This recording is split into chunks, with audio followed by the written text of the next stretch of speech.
All right. So we are doing the chapter heritage management. It is a very important chapter, especially इसके जो last के pages है. तो जहां से इसमें I'll tell you the exact page जहां से ये chapter ज्यादा important होता है. Give me a second. So the first few pages में से सिर्फ एक question है back exercises में. पेज नंबर 63 से नहीं, पेज नंबर 62 से, लाइब्रेरीज एंड आर्काइव से ये चैप्टर बहुत इंपॉर्टेंट हो जाता है. Okay, so you will page number 62, 63, 64, 65. These are the most important pages of this chapter, so please be very thorough with it. हम पूरे चैप्टर की रिवीजन लेंगे, बट ये चार पेजेस आपको आने ही आने चाहिए. Okay, now the first part that we will study are sources of history. ठीक है, तो मतलब हमें हिस्ट्री की इंफॉर्मेशन कैसे मिलती है और हम उन सोर्सेज को प्रिजर्व कैसे कर सकते हैं. इसमें हमने 3 पार्ट पढ़े थे: oral sources, written sources, and material sources. Okay, what do you remember about oral sources? What do you remember about oral sources of history? Okay, Ajay, that's fine.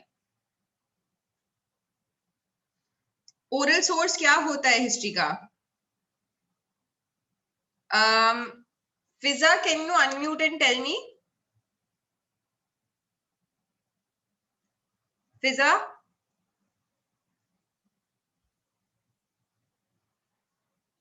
or you guys can type on chat. What are the oral sources of history? They are stories that are passed from one generation to another orally. Okay, right. Now, how they are said to be oral? They are said orally by any person and is conserved and preserved by other heritage. Okay. All right. So, oral sources is basically when we collect old folk song, old folk tales. So basically, the whole one second. Right. So बहुत सारी ऐसी चीजें हैं हमारी tradition के अंदर जो सिर्फ ओरली पास ऑन होती है वन जनरेशन से दूसरी जनरेशन को, उनको बोलते हैं ओरल सोर्सेज. वो आपको फोक सॉन्ग्स की फॉर्म में, फोक स्टोरीज की फॉर्म में मिल सकती है. अब आपको जब ये सारा मटेरियल मिलता है तो आपको उसको एज अ हिस्टोरियन देखना है. ठीक है, इंस्टेड कि आप बस बैठ के सुन रहे हो या गाने को एंजॉय कर रहे हो, आपको उसको एज अ हिस्टोरियन देखना है. तो बहुत सारे ऐसे गाने होते हैं जो मैरिज पे बने होते हैं, स्पेशली मैरिज पे बने होते हैं कि एक औरत अपना घर छोड़ के जा रही है, उस प्रोसेस पे बहुत सारे गाने बने होते हैं जो हमारे यहाँ पे संगीत में गाए जाते हैं. राइट, तो वो सारे गानों को आप क्लासिफाई करोगे. ठीक है, क्लासिफाई करोगे और उसको एनालाइज करोगे. तो मतलब आप एक एक गाने को सुनोगे, उसका मतलब समझने की कोशिश करोगे, उसका कल्चर से रिलेशन समझने की कोशिश करोगे, उसका मैरिज से रिलेशन समझने की कोशिश करोगे. और उसके अंदर जैसे बहुत सारे गानों में ऐसे रिलेशंस के बारे में बताया जाता है, जैसे फूफी, ताऊ, mother in law, father in law, उनके साथ कैसे रहना है, दूसरे घर में जाके कैसा फील होता है. ये सारे संगीत इसके बारे में होते हैं. राइट, तो ये सारे संगीतों का एक क्लब में क्लासिफाई कर सकते हो, कंपाइल्ड मटेरियल कहते हैं उसको. ठीक है, और जब आपने क्लासिफाई किया, ये जॉब एक हिस्टोरियन करेगा, एक आम आदमी नहीं करेगा. आम आदमी उस गाने को गाएगा और एंजॉय करेगा. Right, so you are compiling all of these songs together into one common theme, right? and उसके बाद आपने जब common theme में वो गाने वो कर लिए, एनालाइज कर लिए और कंपाइल कर लिए, तो आप अपनी रिसर्च को रिलीज भी कर सकते हैं. ठीक है, तो आप अपनी रिसर्च को किसी पेपर में लिख सकते हैं, किसी पब्लिकेशन, किसी मैगजीन में रिलीज कर सकते हैं. अब इसके लिए कौन सी तरीके की ट्रेनिंग जरूरी है? तो वो गाना समझने के लिए, उसका मतलब समझने के लिए आपको वहां का कल्चर के बारे में पता होना चाहिए, वहां के पास्ट के बारे में पता होना चाहिए, वहां के ट्रेडिशंस के बारे में पता होना चाहिए, और भी बहुत सारी चीजें, लैंग्वेजेस के बारे में पता होना चाहिए. और ये सारी ट्रेनिंग आपको इन फॉलोइंग सब्जेक्ट्स में मिलती है, that is sociology, social psychology, history. Right, so these are the necessary trainings for oral sources of history. Now, what is oral sources? These are basically folk songs, folk stories that are passed on orally from one generation to another. As a historian, all you have to do is you have to classify these different stories and compile them together under one theme. Okay, once you do that, then you have to release your research. Okay, and the necessary training required to collect these oral sources is sociology, anthropology, history, right? Mainly these three subjects. Okay, then we move to the second type, which is the written sources of history. Now written sources of history और oral sources में क्या फर्क होगा कि सबसे पहली बात तो ये लिखित में है, right? तो they are very very defined, they have certain symbols, right? तो हमें हर चीज इसके अंदर की जो ट्रेनिंग होगी वो ओरल सोर्सेस की ट्रेनिंग से काफी अलग होगी, काफी ज्यादा टेक्निकल होगी।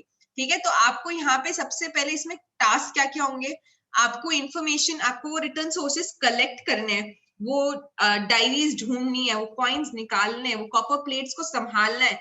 उसके साथ साथ आपको फिर जब आपको मिल गए, प्रोक्योर कर लिया आपने वो सोर्सेस, फिर आपको उनकी क्लीनिंग करनी है। उसके बाद देखना है कि उनकी वैलिडिटी, उनकी रिलायबिलिटी देखनी है, क्या ये सच में एक अच्छा हिस्टोरिकल रिसोर्स है या नहीं है, राइट? तो उसकी रिलायबिलिटी चेक करनी है। उसके बाद उसको एग्जीबिशन पे लगाना है, राइट? एग्जीबिशन पे लगाने के बाद उसके ऊपर एक पेपर लिखना है और फिर उस पेपर को पब्लिश करना है, right? So it's a whole very very technical process. Now for this process what is the necessary training required? तो पहले वाले में नेसेसरी ट्रेनिंग थी सोशियोलॉजी, साइकोलॉजी, एंथ्रोपोलॉजी, हिस्ट्री, पर इसमें बहुत ही स्पेसिफिक नेसेसरी ट्रेनिंग है। नॉलेज को दो पार्ट्स में डिवाइड कर दिया गया है। रिटन रिसोर्सेस को ढूंढेंगे कैसे और रिटन रिसोर्सेस को प्रिजर्व कैसे करेंगे। दो मेन चीजें हैं, आपको ढूंढना है, फिर उनको प्रिजर्व करना है, फिर उनको एग्जिबिट करना है, एग्जीबिशंस में लगाना है, और लास्ट में तुम्हें उस पर रिसर्च पेपर लिखना है, right? So 4 parts, first find, then preserve, then exhibit, then write a research paper. Okay, तो जो फर्स्ट 2 पार्ट्स है उसके लिए आपको क्या क्या ट्रेनिंग चाहिए। रिटर्न रिसोर्स ढूंढने के लिए सबसे पहले तो आपको नॉलेज होनी चाहिए पुरानी स्क्रिप्ट्स की। अगर नॉलेज ही नहीं होगी तो पता ही नहीं होगा वो किस चीज का रिसोर्स है, राइट? तो आपको पर्शियन, ब्रह्मी स्क्रिप्ट, अपनी देवनागरी स्क्रिप्ट, इन सब चीजों की काफी नॉलेज होनी चाहिए। उसके साथ आपको पुरानी सोसाइटीज के कल्चर्स के बारे में पता होना चाहिए ताकि आप उस रिटन टेक्स्ट को रिलेट कर पाओ। आकाश, स्टॉप एनोटेटिंग, 1 सेकेंड। ओके, नेक्स्ट आपको डिफरेंट स्टाइल्स ऑफ पेंटिंग और ड्राइंग स्कल्पचर्स पता होने चाहिए। तो मतलब जैसे अलग अलग पेंटिंग के तरीके होते हैं, जैसे मधुबनी होता है या फिर ये जो ट्रेडिशनल आर्ट है, आपको वो समझ होनी चाहिए, वरना आप उसके सिंबल्स को फिगर आउट नहीं कर सकते। जब तक आपको आर्ट का सिंबोलिज्म नहीं समझ आएगा, आप आर्ट को फिगर आउट ही नहीं कर सकते, राइट? तो you have to have that training, that necessary training to understand the symbol behind that art.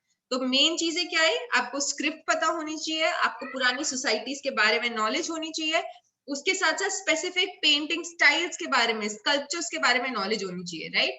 Now हम रिटन रिसोर्सेज को प्रिजर्व कैसे करते हैं, उन्हें संभाल कैसे सकते हैं, राइट? तो सबसे पहले चीज है कि हमें केमिकल्स, कौन सा केमिकल किस तरीके के पेपर पे कैसे रिएक्ट करेगा, हमें पता होना चाहिए। ये ना हो कि हम गलत केमिकल यूज कर दें और फिर वो पेपर जो है वो खराब हो जाए। हमें वो डॉक्यूमेंट को प्रिजर्व करने के लिए एक सही केमिकल की नॉलेज होना इंपॉर्टेंट है।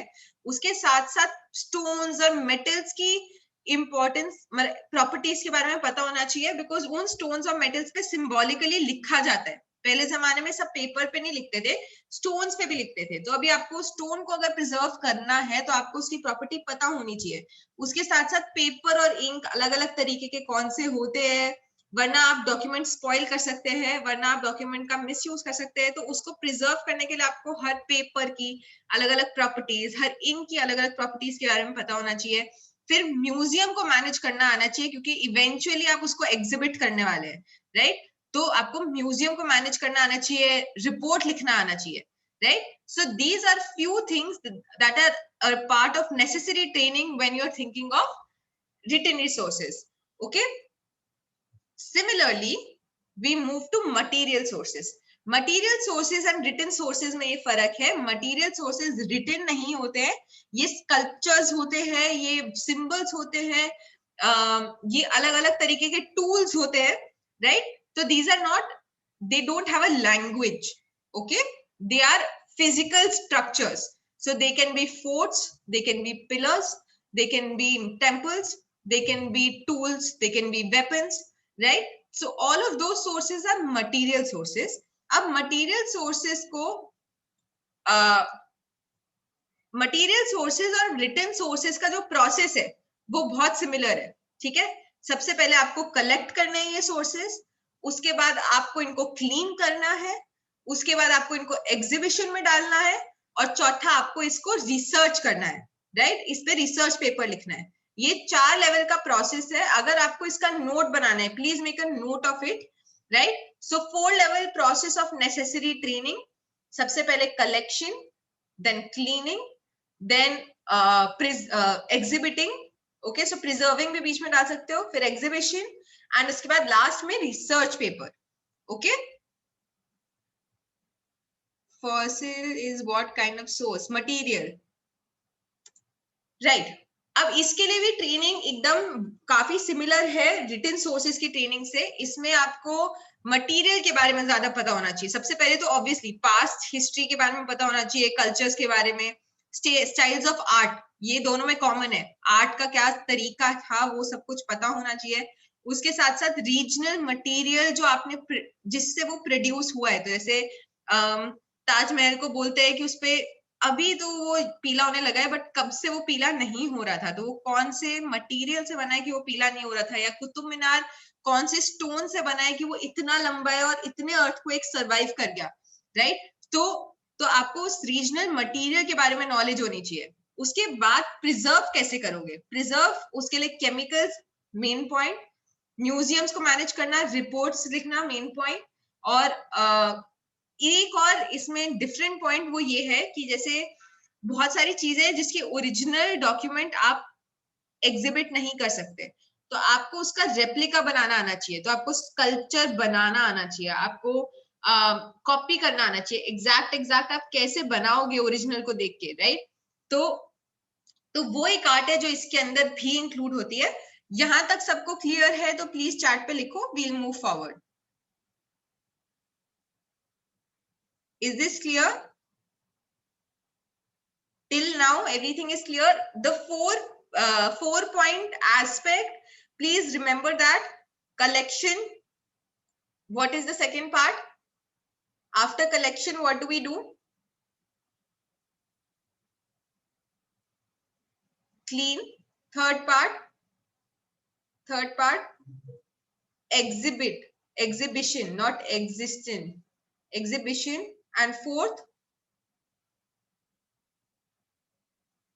writing research paper. Okay, please make a note of this. Okay, I'm giving you 1 minute, just write it down quickly. Once you are done writing it down, research paper ही है। Ajay, heading 2, necessary training for written and material sources. उसके अंदर 4 parts लिखो।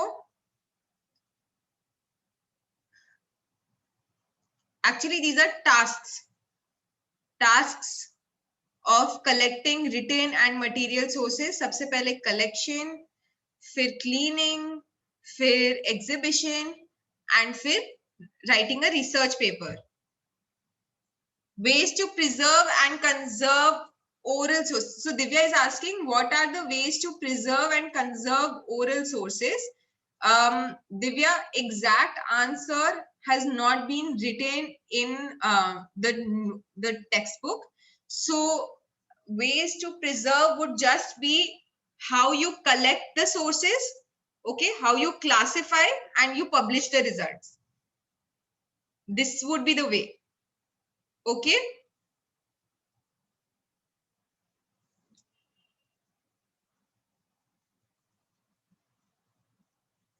Is this clear, Divya? Collect, classify and write a research paper.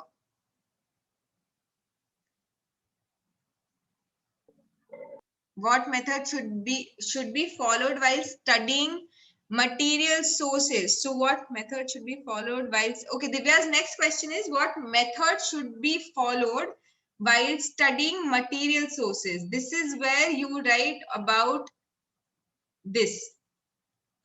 What this is the method, ठीक है। तो आप सबसे पहले कलेक्शन करते हो, उसके बाद प्रिजर्वेशन करते हो, फिर एग्जीबिशन करते हो, और फिर आप रिसर्च पेपर लिखते हो. So this is the method, और उसकी नेसेसरी ट्रेनिंग ये है. तो ट्रेनिंग होएगा तो ये लिखा जाएगा, और मेथड पूछेंगे तो ये लिखा जाएगा. Is this clear Divya? Good. Anybody else with any other question from this part?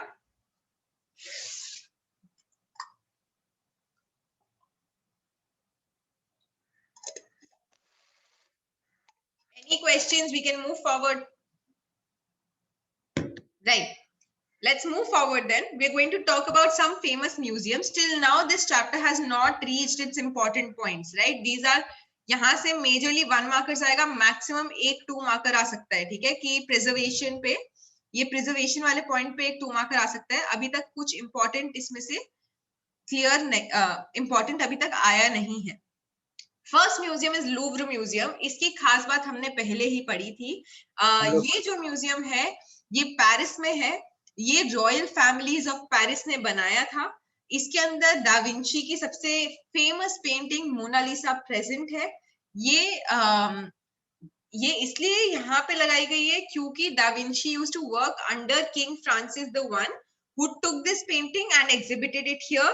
उसके साथ साथ लूव्र म्यूजियम के अंदर जो नेपोलियन बोनापार्टे ने अपने कॉन्क्वेस्ट पे जितनी भी सारे आर्टिफैक्ट्स कलेक्ट करे, वो सारे आर्टिफैक्ट्स इस म्यूजियम के अंदर हमने प्रेजेंट कर रखे हैं.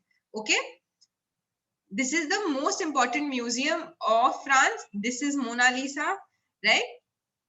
Then we move to British England. British England का जो मेन म्यूजियम है ब्रिटिश म्यूजियम, वो उसमें sir Hans Sloane, who is a natural scientist, उनके दिए गए बहुत सारी books, pictures of plants, animals, flora and fauna majorly, उससे रिलेटेड सारे आर्टिफैक्ट्स लगाए गए हैं. बट उसके बाद जब ब्रिटिशर्स ने अपनी इतनी सारी कॉलोनीज बना दी थी, उधर से वो जो अलग अलग चीजें फिर लेके आए थे, जैसे कि इंडिया से बहुत सामान वो लोग ब्रिटेन लेके गए थे, तो वो सारा का सारा सामान भी यहाँ पर ही एग्जिबिट किया गया है ब्रिटिश म्यूजियम ऑफ इंग्लैंड में. It has 80 lakh objects. Okay, and it is a very renowned museum. Okay, the third museum is National Museum of Natural History by USA. यहाँ पर भी आपके काफी सारे फॉसिल्स एग्जिबिट किए जाते हैं, उसके साथ प्लांट्स, एनिमल्स, मिनरल्स, ये सब के बारे में ज्यादा यहाँ पे एग्जिबिशन होती है. This was managed by Smithsonian Institution of 1846 CE, right? Can't do anything about it, you just have to learn it. ये एक पिक्चर है अमेरिकन म्यूजियम की. बाकी 2 म्यूजियम्स हमने विजिट किए थे जब हमने ये क्लास करी थी. Okay, this is clear. ये 3 म्यूजियम क्लियर है. फ्रेंच म्यूजियम का मेन पार्ट है Leonardo da Vinci. British museum का मेन पार्ट है सर हांस स्लोन, एंड उसके साथ साथ जो भी सारी चीजें उन्होंने ब्रिटिश कॉलोनीज से सिलेक्ट करी. और अमेरिकन म्यूजियम का मेन पार्ट है, ये नेचुरल हिस्ट्री पे फोकस करता है, और इसके अंदर सारी प्रिजर्वेशन है फॉसिल्स की, नेचर की, एनिमल्स की, फ्लोरा फौना की. ये 3 म्यूजियम्स क्लियर है? Yes, no, can we quickly type on chat?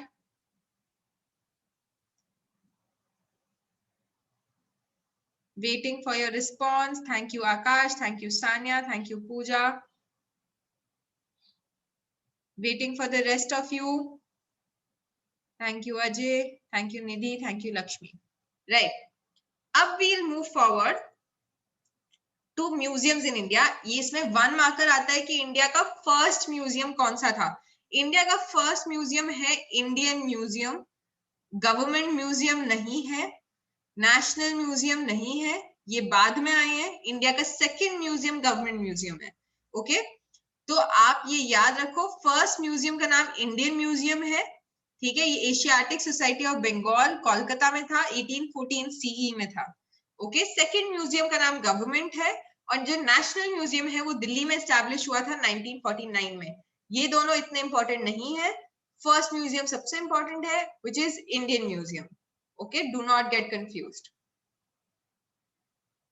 Right.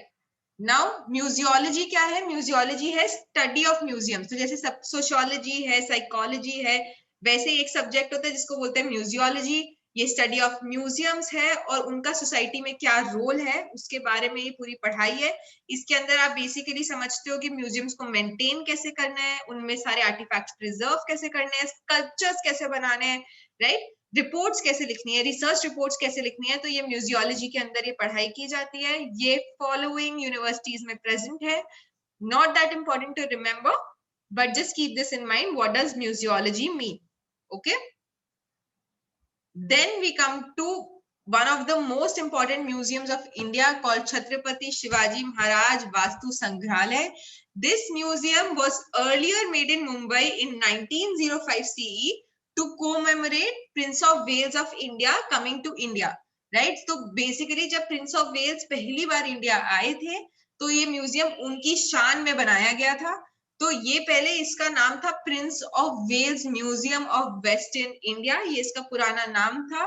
But अब कुछ समय बाद जब हमें आजादी मिल गई तो हमने इसको रीनेम किया छत्रपति शिवाजी महाराज वास्तु संग्रहालय में। और इसके अंदर कुछ 50,000 एंटीक्स है जो आर्ट्स, आर्कियोलॉजी और नेचुरल हिस्ट्री से रिलेटेड है। ओके, तो पहले ये बनाया गया था प्रिंस ऑफ वेल्स के लिए, इसका नाम भी Prince of Wales Museum of Western India था और फिर बाद में चेंज होके छत्रपति शिवाजी महाराज वास्तु संग्रहालय हो गया। ठीक है, अब हम आते हैं, यहां तक क्लियर है? यहां तक क्लियर है? Thank you Divya, thank you Ajay, thank you Pooja, Sania, Shubham. क्या क्लियर नहीं है? 1905 में ये म्यूजियम बनाया गया था शुभम। ये ब्रिटिशर्स के जब ब्रिटिशर्स इंडिया पे रूल करते थे उस टाइम का म्यूजियम है। तो इसका पहले नाम प्रिंस ऑफ वेल्स था क्योंकि प्रिंस ऑफ वेल्स के लिए बनाया गया था जब वो इंडिया आ रहे थे, और उसके बाद ये नाम चेंज कर दिया गया और इसको छत्रपति शिवाजी वास्तु संग्रहालय में कन्वर्ट कर दिया गया आजादी के बाद। Okay Shubham,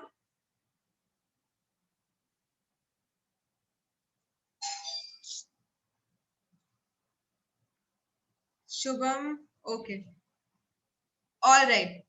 Now we move to the most important part, which is libraries and archives. ठीक है, libraries and archives हमारे लिए सबसे ज्यादा important क्यों है? क्योंकि बैक एक्सरसाइज में मैक्सिमम क्वेश्चंस या तो लाइब्रेरी आर्काइव्स के हैं या इंसाइक्लोपीडिया के हैं या फिर डिक्शनरीज के हैं। ओके, तो सबसे पहले हम पढ़ेंगे लाइब्रेरी एंड आर्काइव्स के बारे में।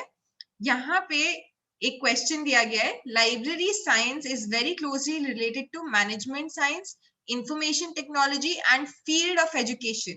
Give reason, right? So in your own words, you get 1 minute to type your answer for this question on chat.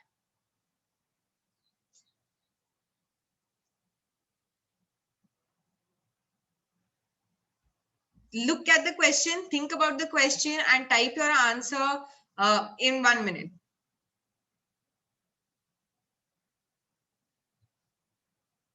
Shubham, can we focus on typing the answer, please?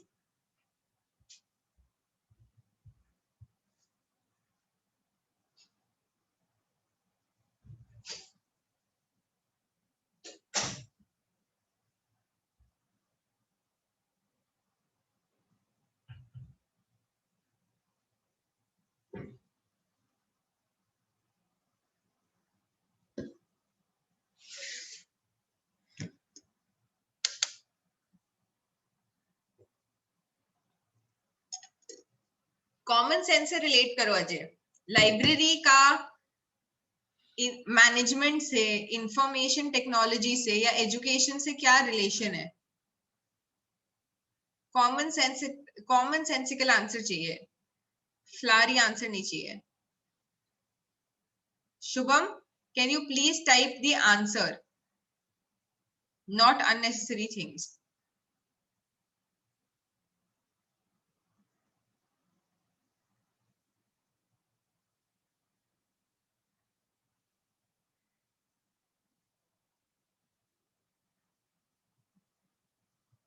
आपकी screen पे है question. Library includes various tasks like collecting, arranging books systematically with the help of computers. Hence, it is related to that. Amazing, Divya. Correct. What about education? How is library connected to education? Very obvious, because it is about books. It is about different sorts of education. So basically, guys, like Divya responded, in libraries, all important books and documents are preserved based on various topics such as information and timeline of various research. Students can easily connect their studies and understand concepts more better in a better way, and people can learn very few things as well. Lakshmi, इस answer को आप एक line में लिख सकते थे और आपने इसको 6 लाइन्स में लिखा है. तो make sure you write precise answers. Just write, if you would have written just the last bit, that you can do a timeline of various research which helps us in our studies, which helps us connect extra education to our studies, that would have been enough, right?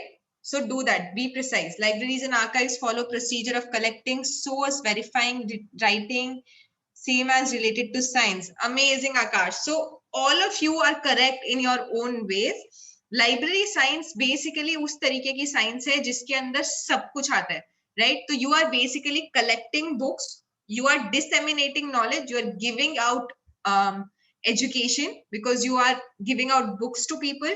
The process of collecting and giving out books is a very tedious and long process which involves a lot of computerization, and hence we need information technology for it, right? इतनी सारी books, कौन सी book कौन से shelter में कहाँ रखी है, इसके लिए arranging in a systematic order, like Tanisha has correctly written, arranging in a systematic order, that is the aspect where information technology comes into play. Okay, so this was just a challenging question for you all. So generally the tasks of a library are what you have written right now. So collecting books is one task of a library. The second task is arranging them systematically. The third task is आपने अब किताबें तो रख दी हैं, but बहुत time तक किताबें चलती नहीं है, खराब हो जाती है, पीली हो जाती हैं, उनके पेजेस में रस्टिंग हो जाती है, कुछ टूट जाते हैं, कुछ डैमेज हो जाती हैं. तो उसको कंजर्व करना, उनको प्रिजर्व करना, उसका सिस्टम, ठीक है, वो भी लाइब्रेरी साइंस का काम है. उसके साथ साथ इंफॉर्मेशन सोर्सेस को डिस्ट्रीब्यूट करना, रिकॉर्ड मेंटेन करना, जो कंप्यूटराइज रिकॉर्ड होता है कि किसके पास कौन सी बुक है, किसके पास कौन सी नहीं है, कौन कब वापस करेगा, वो सब कुछ रिकॉर्ड मेंटेनेंस, वो भी एक टास्क है लाइब्रेरी का. ठीक है, तो the tasks in a library are collecting books, arranging them systematically, preserving those books, giving out information sources, and maintaining records. Okay, is this clear? What are the tasks of a library?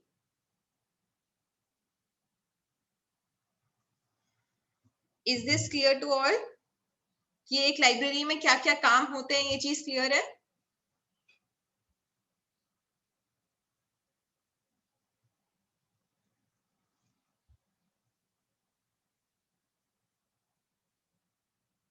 Thank you, Sanya.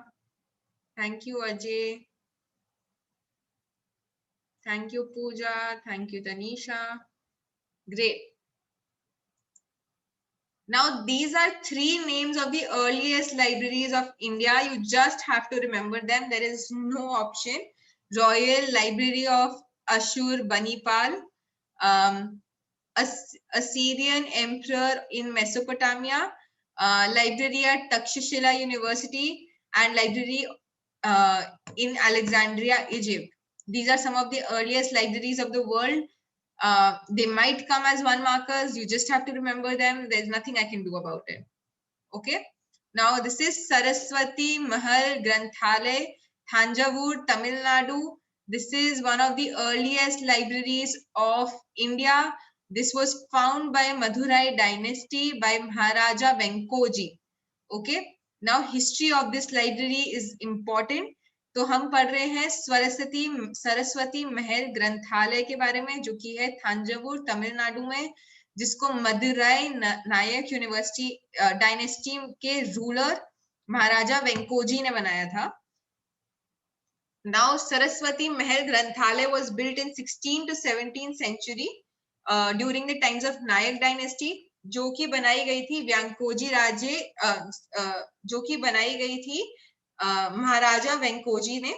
ठीक है, व्यंकोजी राजे भोसले ने थांजावुर conquer किया था और उसके बाद अपना rule establish किया था। उसके बाद उन्होंने ये सरस्वती महल ग्रंथालय बनाया था और उनके सक्सेसर्स ने इस ग्रंथालय को और आगे बढ़ाया। ग्रंथालय माने लाइब्रेरी, ओके।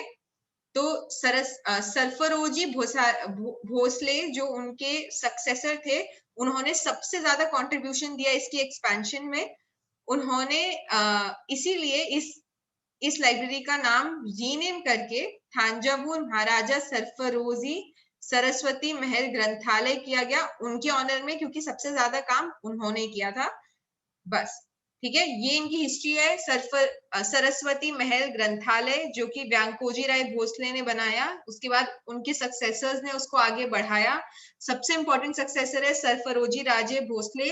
उन्होंने इसकी एक्सपेंशन में सबसे ज्यादा काम किया। तो 1918 में इस लाइब्रेरी को उनके नाम से बुलाना चालू कर दिया गया। ठीक है, इसमें बहुत सारे टफ टफ नेम्स हैं, थोड़ा टाइम लगेगा बट लर्न हो जाना चाहिए। Okay, now next question, very simple question, we have done it before. What is the difference between archives and libraries? What is the difference between archives and libraries? Quickly type it down.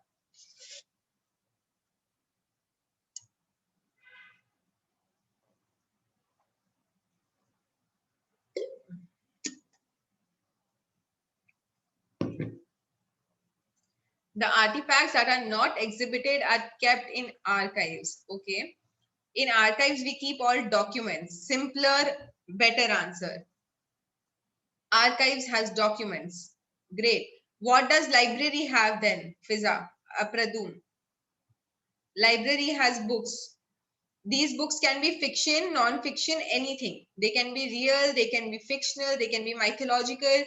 But what archives has is proofs. It has documents. It preserves important deals. It preserves important government related documents, right? So it's different in the way that it looks like a library, but it is filled with official documents, official proofs, reliable data, also a lot of historical resources, because you can use these as evidences for your research. Amazing, Sanya. Exactly, right? तो अब एक archive के अंदर क्या क्या काम होंगे? Very similar to library, क्योंकि आप बेसिकली तो रिटन डॉक्यूमेंट्स को प्रिजर्व कर रहे हो, राइट? तो आप सबसे पहले चीज है ऑब्वियसली उनकी ओरिजिनल कंडीशन में उनको प्रिजर्व करके रखना, बचा के रखना, हर चीज का इंडेक्स प्रिपेयर करके रखना, और कहाँ पे कौन सी डॉक्यूमेंट रखी है, कहाँ पर क्या रखा है, वो एग्जैक्टली आपके पास कंप्यूटराइज्ड होना चाहिए, ताकि अगर कोई आए तो आप इजीली वो डॉक्यूमेंट रिट्रीव करके दे दो। ठीक है, तो accurate system of retrieval of documents. उसके साथ साथ documents of archives are supposed to be very reliable. तो रिलायबल माने आपको ट्रूथ को और टेस्ट करना है कि क्या ये सही ट्रूथ है या नहीं है। ये किसने बोला था? We studied this in chapter 1. Somebody spoke about reliable truth. Who was the historian? Amazing, Rene Descartes. Perfect. तो वही चीज यहाँ पे करनी है। आपको ये देखना है कि आप जिस आर्काइव को अपनी जिस डॉक्यूमेंट को अपनी आर्काइव में डाल रहे हो, क्या वो सच में रिलायबल डॉक्यूमेंट है या नहीं है, उसके ट्रूथ को चेक करना वो आपका काम होगा। ठीक है, तो आपको उनको प्रिजर्व करना है, इंडेक्स प्रिपेयर करना है, एक रिट्रीवल का सिस्टम बनाना है, उसके साथ साथ उसकी रिलायबिलिटी चेक करनी है। Okay, now this all has a lot of dependency on computers, because obviously so many documents are arranged, you can't write it in a register, you computerize the whole system to make it more efficient. Okay, now history of archives in India. India की पहली archive जो थी वो थी imperial record department, जो कि कोलकाता में थी। ये दिल्ली शिफ्ट हुई, बट पहली आर्काइव थी कोलकाता में। ठीक है, हमारा पहला म्यूजियम भी इंडियन म्यूजियम था जो कोलकाता में था, हमारी पहली आर्काइव भी कोलकाता में थी। ओके, नाउ इस आर्काइव का नाम है imperial record develop department. Imperial का मतलब क्या है? What does imperial mean?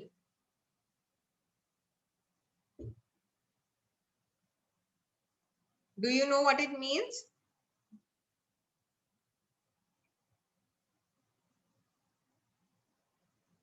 तो tell me, don't write yes. Colonies, correct. Right, so basically when colonies, imperial is the ruler, not the colony. Imperial is basically Britishers, right? तो Britishers ने जो अपना official archive बनाया था India का, वो पहला कोलकाता में बनाया था. 1998 में जो हमारे प्रेसिडेंट थे के.आर. नारायण, उन्होंने ये आर्काइव पब्लिक के लिए ओपन करी. तो मतलब ये डॉक्यूमेंट्स जो पहले सिर्फ सीक्रेट डॉक्यूमेंट्स थी, जो सिर्फ गवर्नमेंट को एक्सेस मिलता था, अब उसका एक्सेस पब्लिक को भी मिलता था. ये आर्काइव फिर मिनिस्ट्री ऑफ कल्चर के अंडर चली गई इंडियन गवर्नमेंट में. यहाँ पर डॉक्यूमेंट्स को क्रोनोलॉजिकल ऑर्डर में प्रिजर्व किया गया है 1748 से लेके. ये वाली आर्काइव्स, इसमें रिकॉर्ड्स 4 कैटेगरीज में है: public records, oriental studies, manuscripts and private records. ठीक है, हर स्टेट ऑफ इंडिया के भी अपने प्राइवेट इंडिपेंडेंट आर्काइव्स होते हैं. तो जैसे महाराष्ट्र का अपना आर्काइव है, तमिलनाडु का अपना आर्काइव है. तो those are also different archives that are present in India. So this is history of archives of India. It started with Kolkata. फिर के.आर. नारायण ने ये आर्काइव को पब्लिक के लिए ओपन करा. अब ये आर्काइव मिनिस्ट्री ऑफ कल्चर के अंदर आता है. इसके अंदर सारी डॉक्यूमेंट्स को क्रोनोलॉजी, मतलब टाइमिंग के हिसाब से अरेंज किया गया है 1748 से लेके. इसमें 4 कैटेगरीज है. कुछ रिकॉर्ड्स है जो हम सबको एक्सेसिबल है, माने पब्लिक रिकॉर्ड्स. कुछ रिकॉर्ड्स है जो कॉलोनियल टाइम के हैं, तो उनको ओरिएंटल स्टडीज बोलते हैं. कुछ रिकॉर्ड्स वो वाले ओरिएंटल वो हैं जो जिन्होंने हमारी तारीफें लिखी थी, जो वेस्टर्नर्स थे, राइट, ओरिएंटल स्टडीज.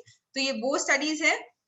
फिर मैन्यूस्क्रिप्ट्स है कुछ जो काफी इंपॉर्टेंट मैन्यूस्क्रिप्ट्स है पुराने जमाने की. और फिर कुछ प्राइवेट रिकॉर्ड्स है जो कि डील्स हैं गवर्नमेंट की, जो हमें एक्सेसिबल नहीं है. हर स्टेट के भी आर्काइव्स होते हैं.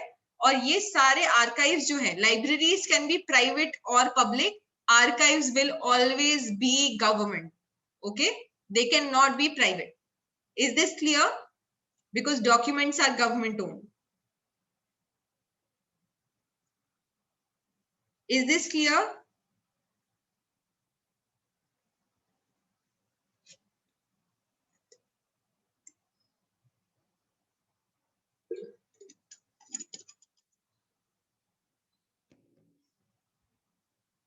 Clear है या नहीं है guys? Please respond.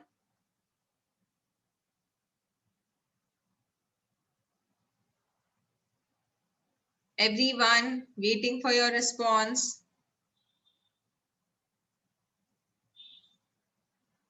Thank you Ajay, waiting for the rest of you. Thank you Tanisha, thank you Akash, thank you Pooja, Sanya, great. अब हम encyclopedias पे आ रहे हैं. सबसे important part है encyclopedias में हर पार्ट का हिंदी बताया हुआ है.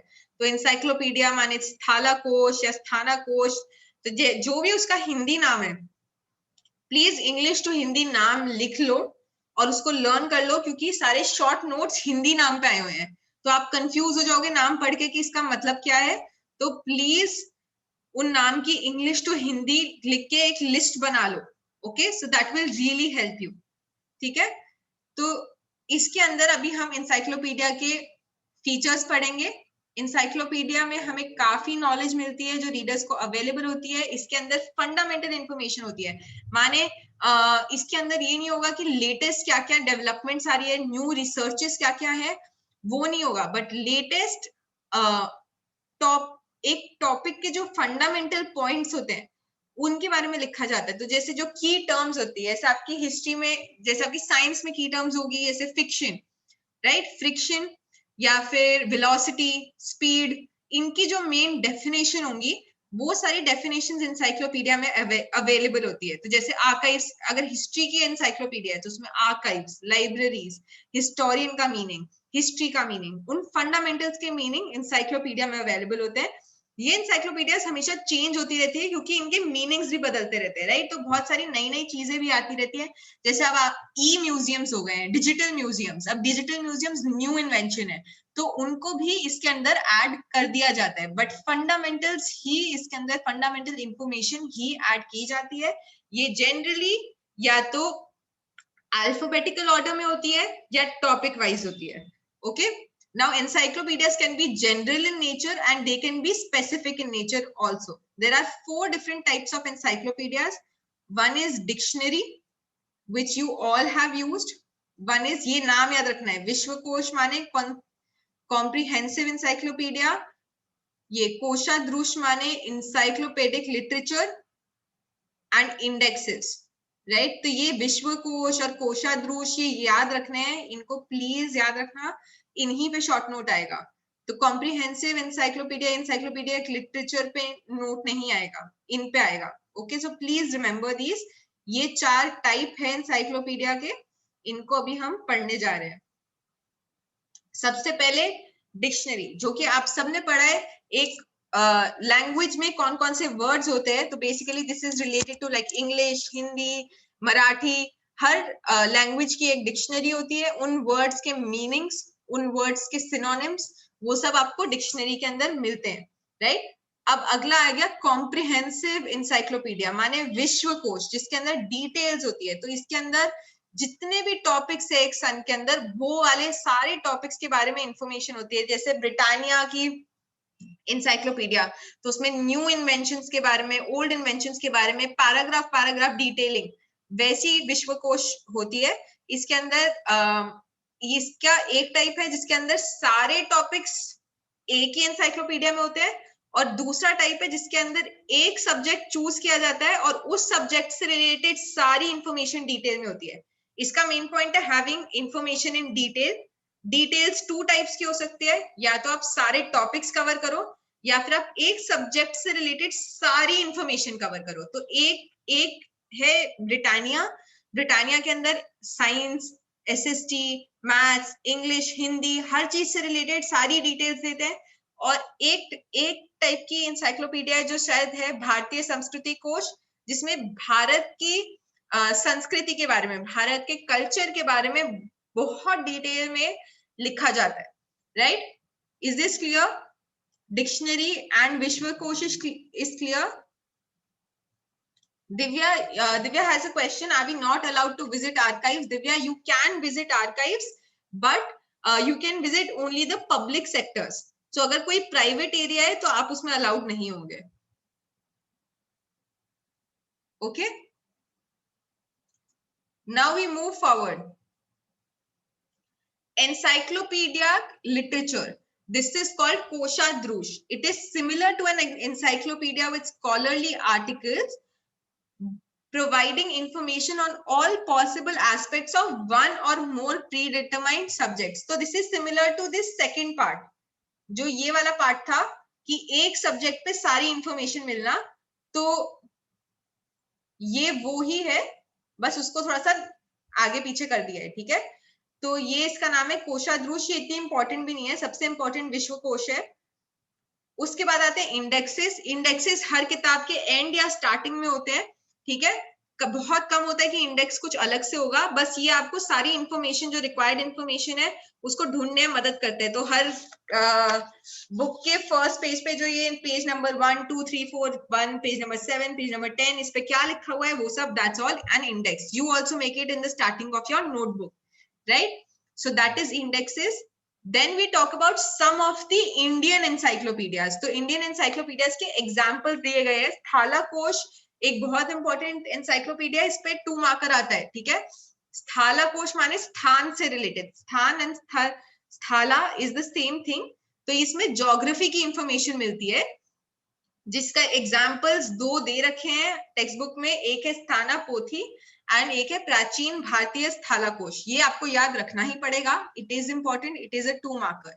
सेकेंड है विश्वकोश। विश्वकोश वॉज डिटेल्ड एनसाइक्लोपीडिया, जो कि हमारी महाराष्ट्र में भी है, जो यशवंत राव चौहान ने चालू करी, मराठी विश्वकोश। तो मराठी के बारे में जितनी डिटेल्स है वो सब इस डिक्शनरी के अंदर मिलती है, राइट, इस इंसाइक्लोपीडिया के अंदर मिलती है। उसके बाद है भारतीय संस्कृति कोश, ये इंडियन हिस्ट्री और कल्चर को डिफाइन करती है, ओके। एंड लास्ट है समदान्य कोश, जो टर्मिनोलॉजी ऑफ हिस्ट्री के बारे में है, राइट। इनमें से सबसे इंपॉर्टेंट मैं बता देती हूँ कौन सी है। एक स्थालाकोश है, बहुत इंपॉर्टेंट। एक विश्वकोश है। विश्वकोश पे शॉर्ट नोट आएगा, तो आप ये वाला पार्ट भी लिखोगे, और जो पुराना पार्ट दिया सिखाया था अभी वो भी लिखोगे। दैट विश्वकोश is of 2 types. One is all subjects under the sun.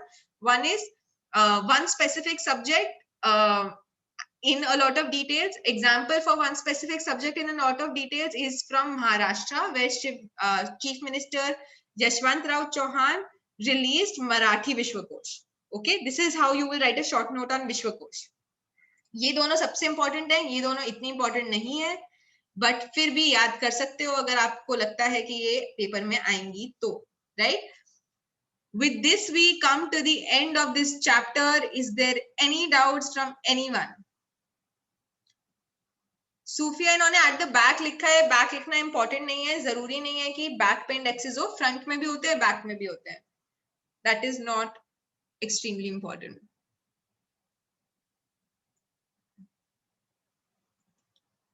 Everyone, is there any doubt left from this chapter?